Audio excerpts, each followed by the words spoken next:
Hello students, I am Rajkumar. I am going to teach you the first chapter of supplementary reader of class 12th named The Gold Watch. The Gold Watch नाम से ही है। The gold watch means सोने की घड़ी, अर्थात जैसे ही हम नाम पढ़ते हैं तो हमारे दिमाग में ये आइडिया आ जाता है कि सोने की घड़ी के बारे में ये स्टोरी ही है। तो नाम से भी है कि सोने की घड़ी है। इसमें बताया गया है कि एक मजदूर जो कर्ज से डूबा हुआ है, उसके एक परिवार भी है, 2 बच्चे हैं, एक तीसरा बच्चा आने वाला है, एक वाइफ है। उसको ढेर सारे प्रॉब्लम हैं, इकोनॉमिकल प्रॉब्लम। तो और उसके जहाँ काम करता है उसका जो इंजीनियर है वो सोने की घड़ी पहनता है और उस सोने की घड़ी को चुरा करके वो अपनी समस्याओं को सॉल्व करना चाहता है।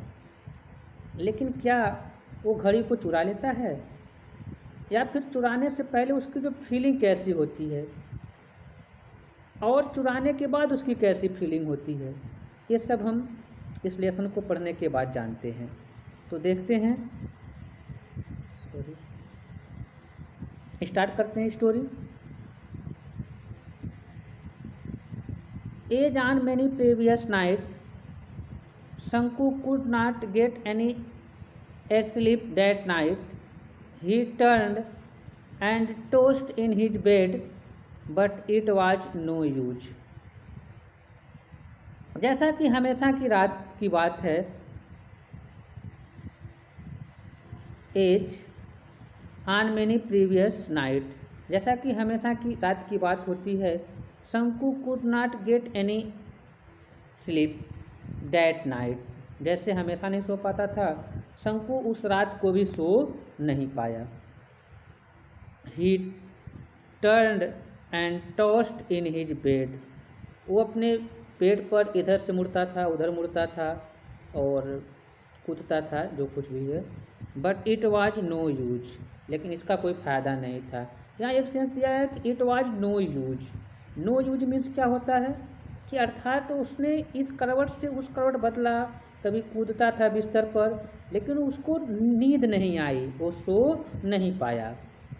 The more he thought the worst he felt, जितना अधिक वो सोचता गया उतना अधिक उसके साथ बुरा होता गया। अर्थात जितना अधिक सोच के सोने की कोशिश कर रहा था उतना अधिक उसके साथ बुरा हो रहा था, वो सो नहीं पा रहा था। He closed his eyes and lay on his torn mat. उसने अपनी आँखों को बंद किया और अपने फटे हुए चटाई में सो गया। In the darkness, उस अंधेरे में। And yet he could see it as clearly as during the day the deserted office room. लेकिन फिर भी जब उसने आँख मूंदा तो उसके आँखों के सामने स्पष्ट रूप से यह दिखाई दे रहा था, दिन के समान, वह खाली ऑफिस का कमरा जहाँ पर कोई नहीं हो। When everyone had gone out for rest, बता रहा है कि एकदम खाली कमरा है, जब सभी लोग बाहर आराम के लिए गए हुए हैं और फॉर लंच अथवा लंच के लिए गए हैं। The glass window was only partly close, और जो खिड़की थी जो ग्लास की थी, शीशे की थी, तो वह केवल खुली हुई थी, हल्का सा खुला हुआ था। On one end of the table, वहाँ जो टेबल रखा हुआ था उसके एक छोर पर, inside were a few fat volumes, और उस टेबल पर दूसरे छोर पर उसके अंदर, मतलब टेबल के अंदर कुछ किताबें रखी गई थी। वॉल्यूम्स मीन्स होता है किताबों का संग्रह, मोटी किताबें रखी गई थी। एट द अदर एंड, और उसके दूसरे साइड में अ पेन, जैसे एक साइड में किताब हो उसके दूसरे साइड में क्या थी, एक पेन। एन इंक बॉटल, एक स्याही से भरी हुई बॉटल थी। एंड सो फोर्थ, और ऐसे ही था और कुछ सामान। And in between was a gold watch, और इन सभी के बीच में वो सोने की घड़ी थी।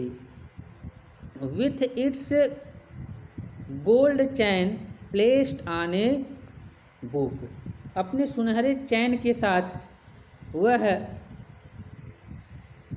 वहाँ पर किताब पर रखी गई थी। क्या रखी गई थी? वो सोने की चैन।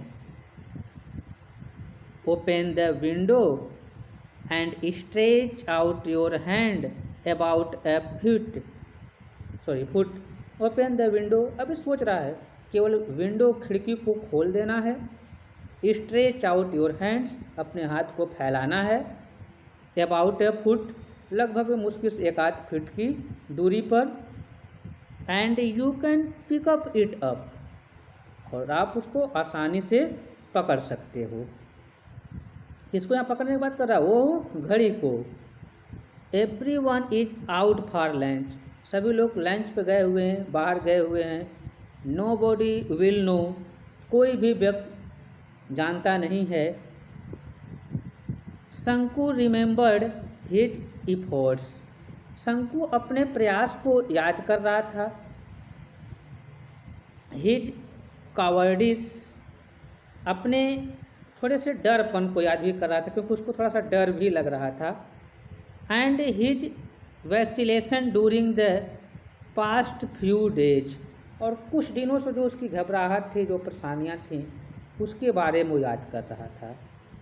ही had never seen anyone there at that time, वो उस समय वहाँ पर किसी भी व्यक्ति को देखा नहीं था। And at he had been afraid, लेकिन फिर भी वो भयभीत था। ही हैड ट्रेम्बल्ड, वो कांप चुका अर्थात उससे भयभीत हो गया। एंड फेल्ट ब्रीथलेस, और ऐसा महसूस किया कि मानो उसके अंदर सांस ही नहीं है। That was why he had refrain from taking the watch every time, और यही वो रीज़न था कि प्रत्येक समय वो घड़ी को चुराने से दूर हो जाता था। It could not do to put it off any longer, वह इसको और अधिक लंबे समय तक नहीं टाल सका था। जो घड़ी को चुराने का प्लान बनाया हुआ था, उसको एक लंबे समय तक नहीं टाल पाया। If he thought any further, यदि वह और अधिक सोचता, he would not be able to do anything, तो शायद वो और अधिक कुछ करने के योग्य नहीं रहता, क्योंकि जो जितना अधिक सोचता है वो वहाँ पर कुछ कर नहीं पाता है। नेक्स्ट देखते हैं। He might even blurt out his intention accidentally, कभी कभी वो अचानक अपने इरादा जो है, जो उसको करने के इरादे हैं, उसको अचानक बोल देता था। So he must take it tomorrow, इसीलिए वो टाल देता था कि अब मैं इसको कब करूँगा, कल करूँगा। सपोज ही डिड नॉट, शायद वो नहीं करता। नेक्स्ट देखते हैं। शंकु's thought began to linger over the thorny problem of his life. शंकु के जो विचार थे, began to linger over the thorny problem of his life, उसके जीवन के जो कांटों के समान चुभने वाले जो समस्याएं थीं, उसके ऊपर वो उत्सुकता के रूप में होने लगे। Tomorrow would be the third day of the month, कल महीने का तीसरा दिन होगा। इन अनादर 3 days, अगले 3 दिनों में। He would get his pay, वह अपना जो चुकता है वो पा जाएगा।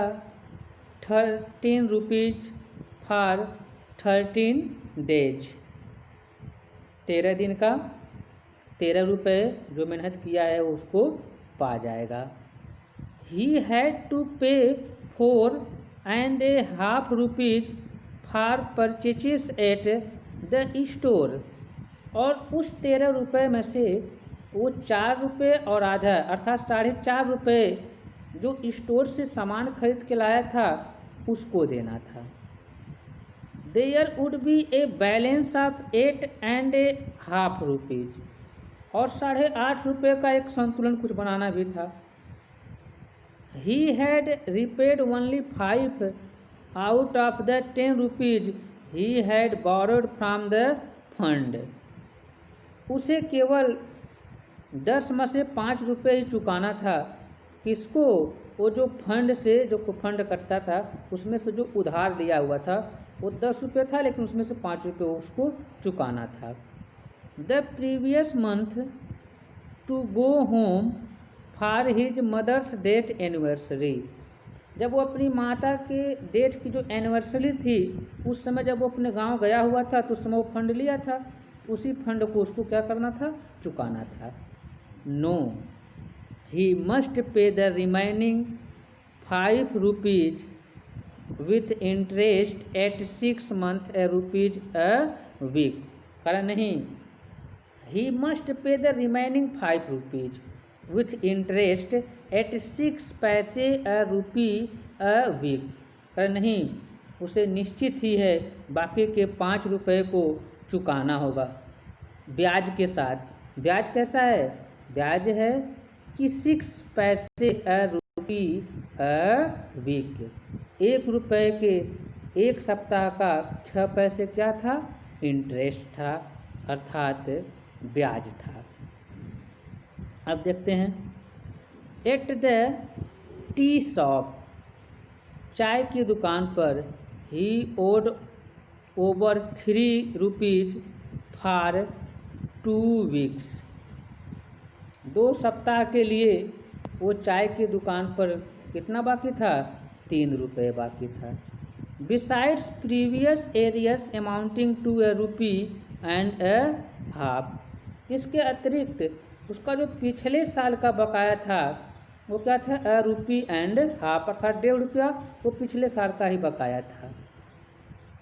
ही owed 6 rupees to Ali for supplying extra rice, beans and other odds and ends. लेटर कर रहा है he owed 6 rupees to Ali, वो 6 रुपये जो है वो अली से लिया हुआ था। किसके लिए? कुछ चावल मंगाया था, बिट्स मतलब कुछ दाने जैसे खाने के लिए मंगाया था, and other odds and ends, और दूसरे प्रकार के इस तरीके से सामान 6 रुपये मंगाया था।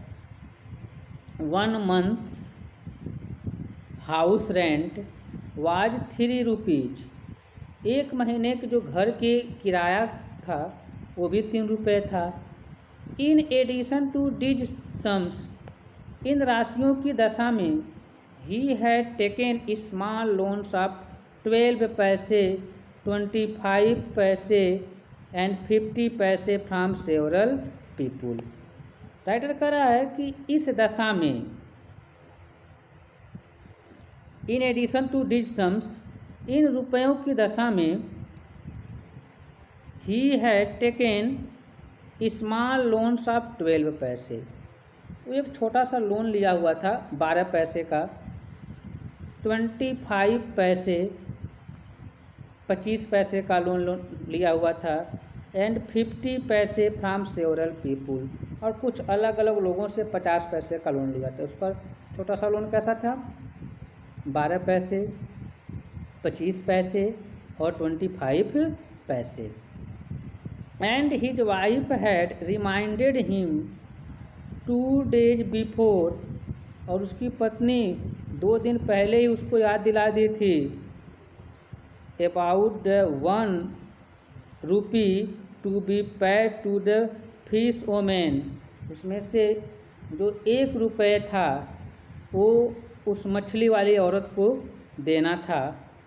Shanku mentally added up the total amount, Shanku ने मानसिक तरीके से टोटल अमाउंट को जोड़ा, पूरे पैसे को जोड़ा, दैट ही नीडेड, जितने पैसे की उसे आवश्यकता थी। What he was going to get was just 8.5 rupees, जो कुछ वो पाने वाला था, जो कुछ वो पाने वाला था वो क्या था? वो 8.5 रुपये बिल्कुल था। वाट ही ओड वाज 22 रुपीज 30 पैसे। और जो वो उधार लिया हुआ था वो कितना था? 22 रुपये और 30 पैसा, 13 पैसे, 13 पैसे। He had other needs to, उसे और भी आवश्यकता है। He had borrowed 30 rupees, he had borrowed 3 rupees from his wife. वो 3 रुपये तो अपनी पत्नी से उधार लिया था, सबसे बड़ा उधार तो ये था। This was out of the sum she had slowly saved up now and then in order to buy a waist chain for the young child. अरे ठीक, this was out of the sum, जब वो उसके पास पैसे नहीं था। She had slowly saved up now and then, वो कभी कभी पैसे को बचा के रखी थी इस दशा में कि वो छोटे बच्चे के लिए वेस्ट चेन मतलब होता है करधन खरीदेगा। He had assured her that he would buy it out of his pay that month. वो उसको विश्वास दिलाया था कि वो उसको खरीदेगा जब वो अगले महीने के पैसे पाएगा। नेक्स्ट देखते हैं। शंकुज हार्ट बीट अनकंट्रोलेबली फास्ट। शंकु के मन नियंत्रण से बाहर हो गए और तेज़ी से धड़कने लगे। थ्रू हिज हार्ट बीट्स, उसके दिल या मन के धड़कनों के बीच में he could hear the harsh voice of the tea shop owner. तो वो जो उसका जो मन जब धड़क रहा था तो उस बीच में वह चाय के मालिक, जो उसका नाम था, यहाँ देखेंगे कोचुनी उसका नाम था, उसकी कड़वी आवाज़ को वो सुनता था। बोलता था, उसका उधारी था तो बोलता था, जब वो सोचता था तो उसकी आवाज़ को सुनता था। अलीज हॉलोज लाफर, और जो अली था जिसका पैसा वो लिया हुआ था, तो वो जो हंसता था, वो हॉलो मतलब खोखले मुख के साथ, तो वो भी उसको सुनाई देती थी। And vulgar words and the irritating talk to the लोनापाओ who was in charge of the fund. और उसकी भी आवाज़ को सुनता था, उसको सुनाई देता था। उल्गर मतलब भद्दे या गाली भरे शब्द को, एंड इरिटेटिंग टॉक, और गुस्सा कर देने वाली बात को, लोनाप्पा की बात को सुनता था। लोनापाओ कौन था? वो जो था फंड का चार्ज कर, अर्थात उस समय जो फंड का चार्ज जिसके पास था वो भी पूरे शब्द बोलता था, ऐसे बोलता था लोगों को गुस्सा लग जाए, लेकिन उसको भी उसको सुनाई देता था। He felt that they had were all surrounding him, he felt that they were all surrounding him like rowdy boys। उसे वो महसूस किया कि वह सभी उसको बदमाश बच्चों के समान घेरे हुए हैं। आर्म्ड विथ स्टिक, छड़ी लिए हुए।